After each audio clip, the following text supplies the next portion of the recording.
না সাধারণ নাগরিকের নিরাপত্তা দিতে পারে না। হাদি আমাদের দেশের একটা সম্পদ ছিল। হাদি ভারতের আধিপত্যের বিরুদ্ধে কথা বলার কারণে হাদিকে আজকে হত্যা করা হয়েছে। হাদির খুনিকে আজও পর্যন্ত গ্রেফতার করা হয় নাই। যেই স্বরাষ্ট্রমন্ত্রী, যে আইনমন্ত্রী, এদের কাজটা কি? এদেশে এনএসআই, এদেশের ডিজিএফ এর কাজটা কি? এদের কোনো কাজ নেই, শুধুমাত্র একটা মানুষ মারা গেল শুধু সমবেদনা জানাবে। আমি বলতে চাই, স্বরাষ্ট্রমন্ত্রী যদি মনে করেন যে উনি পারতেছে না, প্রয়োজনে আমাদের মধ্যে কাউকে দেখ, প্রয়োজনে আমাকে 1 মাসের সময় দেখ, আমি এই দেশকে সন্ত্রাস, দুর্নীতি এবং চাঁদাবাজ মুক্ত করে ছাড়বো ইনশাল্লাহ। প্রয়োজনে দিতে বলেন আমাকে 1 মাসের জন্য। ওনার মতন স্বরাষ্ট্রমন্ত্রী যদি উনি মানুষের জীবনের নিরাপত্তা দিতে না পারে, এই স্বরাষ্ট্রমন্ত্রীর প্রয়োজনটা কি এই দেশে? মানুষ থেকে শেষ করে দিচ্ছে, এরা নিজেরাই শেষ করছে। আমার সহযোদ্ধা ছিল, আমি একজন জুলাইয়ের যোদ্ধা।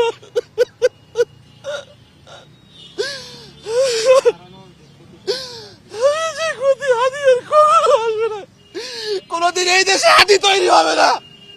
এই দেশে হাতি কিভাবে তৈরি হবে? কোনো ভালো মানুষ এই দেশে থাকতে পারে না। যদি ভালো মানুষ হয় তাকে হয় মেরে ফেলায়, না হলে তাকে এই দেশ ত্যাগ করতে হয়। কেন আমাদের দেশের এই সিস্টেম কবে চেঞ্জ হবে? আমরা সুদূর সিলেট থেকে গত পরশুদিন আসছি, রাত্রে রওনা দিছি উসমান হাদি ভাইয়ের জানাজায় অংশগ্রহণ করার জন্য। আলহামদুলিল্লাহ, কালকে আমরা জানাজা পড়েছি এবং জানাজার পর থেকে আসার পর একটা অশান্তি তৈরি হয়ে গেছে। রাত্রে ঘুমাইতে পারি নাই। কেন ঘুমাইতে পারি নাই?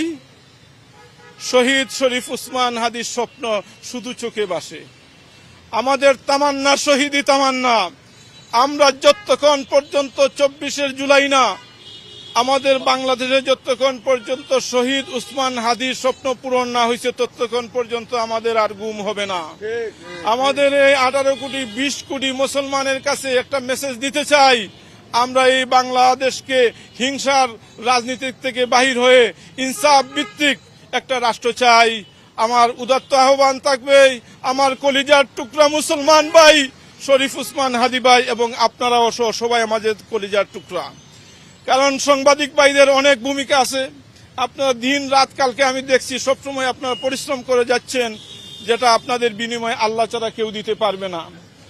সম্মানিত উপস্থিতি, আমি এটা বলতে চাই, আগামীর বাংলাদেশ ইনসাফের বাংলাদেশ, আগামীর বাংলাদেশ ইসলামের বাংলাদেশ ইনশাআল্লাহ হবেই।